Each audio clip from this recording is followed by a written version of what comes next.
जैसे कि आपको पता है कि पाकिस्तान और भारत के दरमियान कशीदगी बरकरार है और आज चौथा दिन है और कशीदगी अपनी जगह पर मौजूद है। बहुत सी डेवलपमेंट्स हैं जिस पर डिस्कशन करनी है। आज हमने देखा कि पहली मरतबा पाकिस्तान एयरफोर्स की जानब से बाकायदा वो सबूत फराहम किए गए कि कैसे 6 और 7 मई की रात जब भारत ने पाकिस्तान के ऊपर मिसाइलों से हमला किया और पाकिस्तान की जवाबी कार्रवाई में 5 जो भारत के लड़ाका तैयारे थे जिनमें 3 रफाल जहाज थे उनको कैसे मार गिराया गया, उसके हवाले से आपके साथ तफसीलात शेयर करनी है।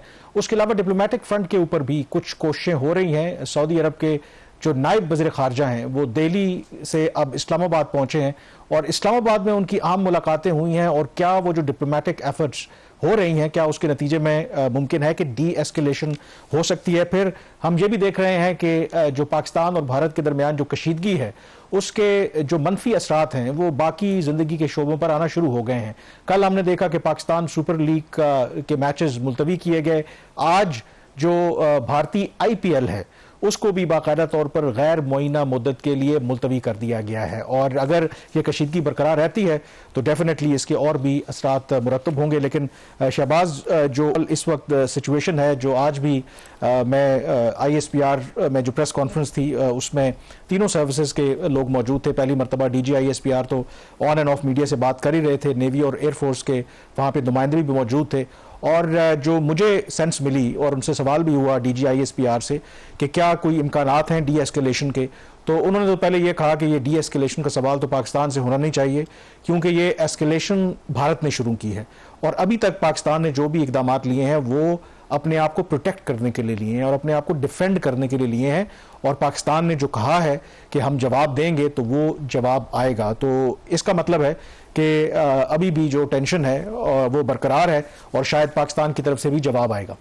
बिल्कुल, अभी तक की जो स्टेटमेंट्स आ रही हैं कामरान, आपने ठीक कहा, उससे तो यही लग रहा है कि पाकिस्तान आपका जो राइट टू रिस्पॉन्ड है, जो उसका सेल्फ डिफेंस का राइट है, उसको वो एक्सरसाइज करेगा और इसकी जो रिफ्लेक्शन है, एक जो स्टेटमेंट प्राइम मिनिस्टर ऑफिस से भी आई, जो आपने कहा जो इंटरनेशनल डिप्लोमेटिक एफर्ट्स हो रही हैं, सऊदी अरब के जो नायब वज़ीर ख़ारजा इस वक्त पाकिस्तान के दौरे के ऊपर है, तो उसके बाद जो स्टेटमेंट आई उसमें भी प्राइम मिनिस्टर ऑफ पाकिस्तान ने दोबारा इस बात को दोहराया है कि पाकिस्तान जो UN का चार्टर का आर्टिकल 51 है उसके तहत अपना राइट जो है सेल्फ डिटर्मिनेशन का उसको एक्सरसाइज करेगा।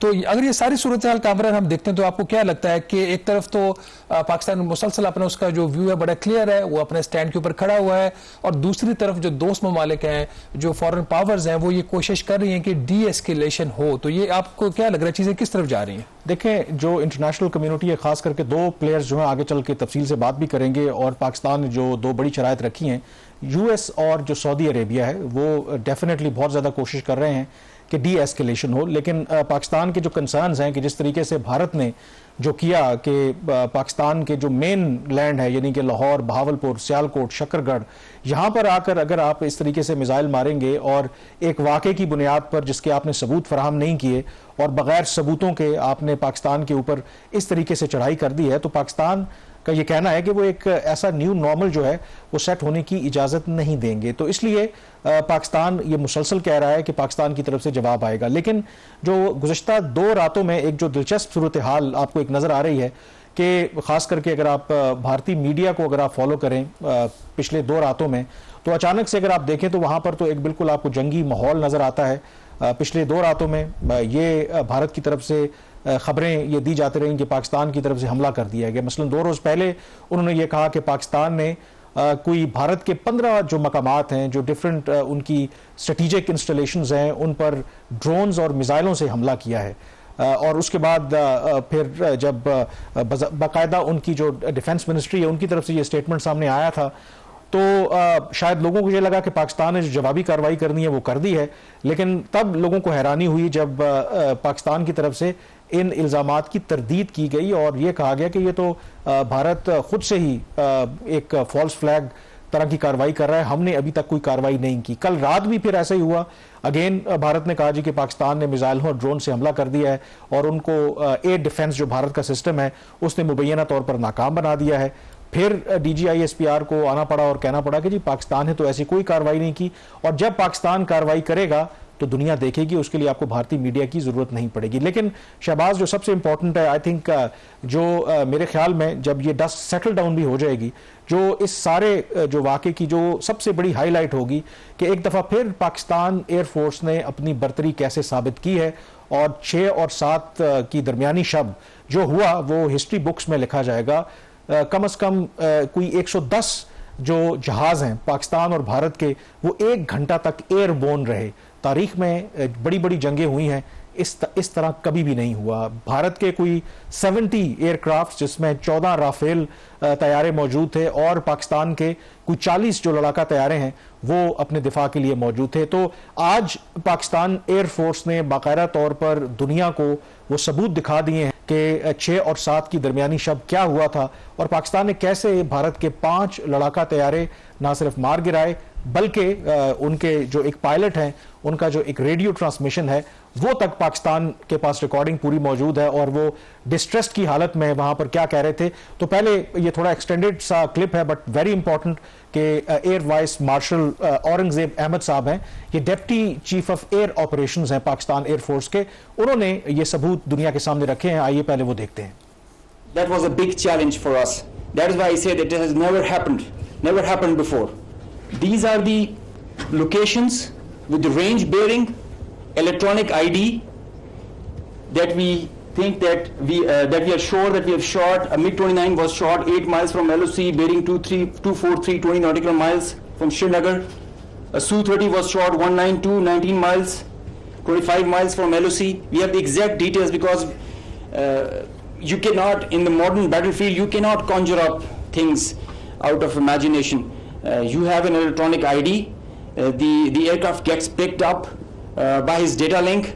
As soon as you put on your radar, you show yourself, and nobody can hide, nobody can deny that. A Rafale was shot 54 miles from LOC in Srinagar. So you can have all these details. We have exact range bearings because and when you employ your weapon, you know exactly when the missile is getting active, when it is getting and the blip is disappearing, which is verified as you get down for the debrief. So none of the claims have any fat in them.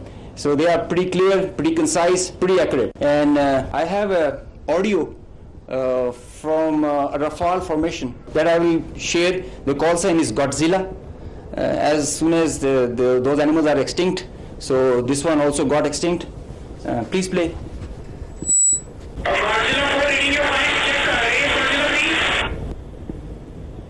So he's asking whereabouts of his formation member.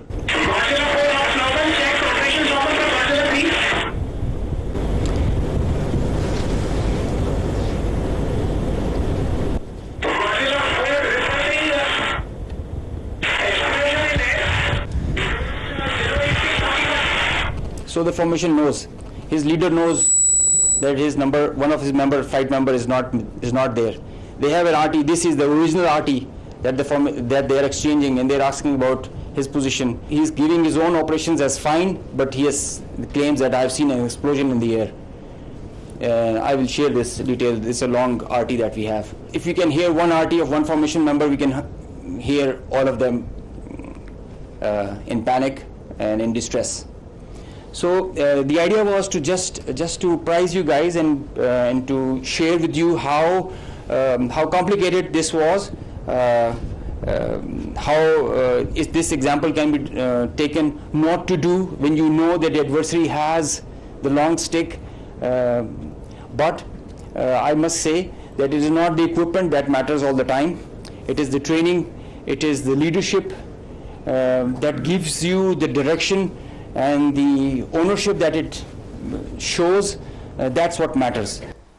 Ji, air vice marshal Aurangzeb Ahmed, deputy वो chief हैं air operations के Pakistan air force के, और उन्होंने आखिर में जो बात की बिल्कुल ठीक की कि ये सिर्फ ऐसा नहीं है कि आपके पास जदीद लड़ाका तैयारा हो, उसके लिए ट्रेनिंग, गाइडेंस और फिर और बहुत से लवाजमात जो हैं वो आपको पूरे करना होते हैं। और उन्होंने जो बात की कि जब आपको पता हो तो आपको ऐसी हरकत नहीं करनी चाहिए कि जब आपके एनिमी के पास, यानी कि जो एडवर्सरी है, यानी भारत का एडवर्सरी पाकिस्तान है, उसके पास लॉन्ग स्टिक है, तो वो हवाला दे रहे थे पाकिस्तान का जो बियॉन्ड विजुअल रेंज जो मिसाइल कैपेबिलिटी है, जो PL-15 जिसे कहते हैं, जिसकी रेंज 200 किलोमीटर्स तक है, यानी कि पाकिस्तान को भारत की जो एयर स्पेस है उसको वायलेट करने की ज़रूरत नहीं है, अपने ही आप अपनी एयर स्पेस में रहकर उनको हिट कर सकते हैं। और ये मेरे ख्याल में, और जो इन्होंने आज सबूत भी सामने लाए हैं, उससे पहले ही जो एक फ्रेंच इंटेलिजेंस के एहलकार हैं, क्योंकि ये फ्रेंच मेड है रफाल, उन्होंने CNN को बताया था कि कम से कम जो उनकी तहकीकात के मुताबिक एक रफाल जो तैयारा है उसको पाकिस्तान ने मार गिराया है, बाकियों की जो तफसीलात है वो इकट्ठी की जा रही हैं। कल हमने देखा कि अमेरिका के जो 2 एहलकार हैं उन्होंने रॉयटर्स न्यूज़ एजेंसी को ये कन्फर्म किया कि यस, कम से कम उनकी इत्तला के मुताबिक 2 भारतीय फाइटर जेट्स को गिराया गया है, उसमें से एक रफाल है। तो मेरे ख्याल में शहबाज, जो भारत है अब वो झुटला रहा है। कल भी जो उनके फॉरेन सेक्रेटरी हैं वो प्रेस कॉन्फ्रेंस कर रहे थे, किसी ने सवाल किया तो उन्होंने कहा कि इसका हम जवाब अप्रोप्रिएट टाइम पर देंगे, मतलब अगर उनके जहाज नहीं गिरे तो वो आउटराइटली रिजेक्ट कर सकते हैं। जैसे कल जब भारत में मीडिया में खबरें चली कि हमारा F-16 गिर गया है, JF-17 गिर गया है, हमारा पायलट गिरफ्तार हो गया है, तो फौरी तौर पर पाकिस्तान के दफ्तर खारजा, पाकिस्तान के इंफॉर्मेशन मिनिस्टर ने आउटराइटली पब्लिकली उसको रिजेक्ट किया कि ये तमाम खबरें मन घड़त हैं। बिल्कुल सही कहा कामरान आपने, जो हुआ वो दुनिया ने देखा, दुनिया से इसकी गवाही दे रही है।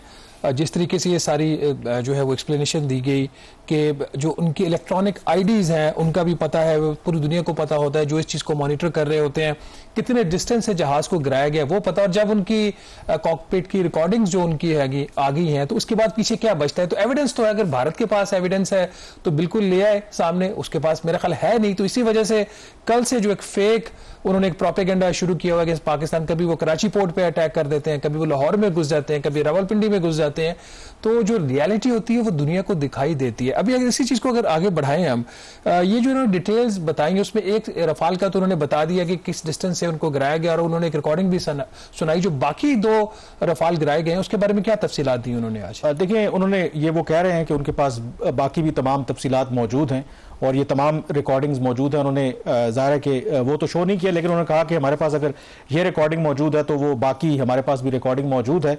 और पूरा जिस तरह उन्होंने कहा कि जब मिसाइल फायर किया जाता है, जिस तरह हर जो फाइटर जेट की एक आईडी होती है, और उन्होंने कहा कि हमने तो शुरू में ही जैसे ही उनके जितने जो जहाज थे उन्होंने उड़ान भरी थी और हमें पता था कि 14 उनके जो रफाल तैयारे हैं और उनको बड़ा उस पर मान था, क्योंकि 2019 में वो कहते थे कि भारत कहता था कि अगर हमारे पास रफाल तैयारे होते तो अभिनंदन जो है वो इस तरह पाकिस्तान में चाय पीने ना आता। लेकिन पाकिस्तान ने ये करके दिखाया कि डिलिबरेटली पाकिस्तान ने उनकी जो सबसे जबरदस्त मशीन थी उसको टारगेट करके बताया कि आप हमारे साथ उस तरीके से मुकाबला नहीं कर सकते। अब शहबाज, दूसरी में ब्रेक पे जाने से पहले आपको पता है कि भारत अब कई फ्रंट्स के ऊपर पाकिस्तान को, आप एक तो उन्होंने मिलिट्री एस्केलेशन की, डिप्लोमेटिक फ्रंट्स के ऊपर बहुत से फैसले किए, फिर वो पब्लिकली अब पाकिस्तान को एक नाकाम रियासत बनाना चाहते हैं और जो अपना जो भी उनका क्लाउड है डिप्लोमेटिक इस्तेमाल करते हुए वो पाकिस्तान के ऊपर दबाना चाहते हैं। और एक जो अब उनका पॉलिसी डिसीजन है कि वो IMF को भी कहेंगे, वो वर्ल्ड बैंक को भी कहेंगे, वो ADB को भी कहेंगे, वो पाकिस्तान के बायलैटरल जो पार्टनर्स हैं उनको भी कहेंगे कि आप पाकिस्तान को किसी तरह के कर्जे ना दें। लेकिन IMF ने शायद उनकी बात नहीं सुनी, आज जो खबर आई है वॉशिंगटन से। बिल्कुल सही कहा आपने, ये भारत ने पूरी कोशिश की थी, उनकी तरफ से ऑफिशियल लेवल पे, हायर लेवल पे स्टेटमेंट्स आई कि हम ये जो कर्ज प्रोग्राम है पाकिस्तान का अप्रूव नहीं होने देंगे। लेकिन इसके बिल्कुल बरक्स आज IMF के बोर्ड ने वॉशिंगटन में एक तो नया जो प्रोग्राम है पाकिस्तान का, जो 26वां प्रोग्राम होगा क्लाइमेट से रिलेटेड, जो मुल्क में क्लाइमेट चेंज से रिलेटेड सूरत हाल पैदा हो रही है उससे निपटने के लिए IMF के बोर्ड ने बावजूद भारत की मुखालफत के $1.3 अरब का एक नया कर्ज प्रोग्राम पाकिस्तान का मंजूर कर दिया है। दूसरा, उसके साथ ही जो पहला प्रोग्राम है $7 अरब का एक्सटेंडेड फंड फैसिलिटी, जिसकी एक जो किस्त थी $1.1 अरब की, वो पिछले साल सितंबर में अप्रूव हुई थी, उसकी दूसरी किस्त भी जो है $1 अरब की, वो भी आज IMF ने मंजूर कर दी है। वहां पे भारत ने काफी वावेला तो मचाया बोर्ड के अंदर कि जो पाकिस्तान जो है उसका जो डिपेंडेंसी बहुत ज्यादा कर्जों के ऊपर बढ़ रही है, ये पाकिस्तान का मसला, ये भारत का मसला नहीं है। इसके लिए हम सवाल पूछने के लिए बैठे और हम पूछते भी हैं कि पाकिस्तान की जो कर्जों के ऊपर डिपेंडेंसी वो इतनी नहीं बढ़नी चाहिए। लेकिन इस वक्त जो सूरत हाल पैदा हुई थी, भारत ने जहां पे उसको एक डिफेंस के फ्रंट के ऊपर उसको डिफीट हुई, 5 उसके तैयारे मार गिराए गए, उसके बाद अपनी जो नाकामी को छुपाने के लिए उसने IMF का रुख किया और वहां भी उसको नाकामी। इसकी कुछ तफसीलात तो हैं, लेकिन फिलहाल अभी हम जो हमारी जो डिस्कशन है नाज़रीन, इसको फोकस रखेंगे जो आज की ब्रीफिंग थी और उससे जो जुड़े हुए मामला थे उसके ऊपर। लेकिन उससे पहले हम छोटी सी ब्रेक लेंगे और ब्रेक के बाद यहीं से डिस्कशन को जारी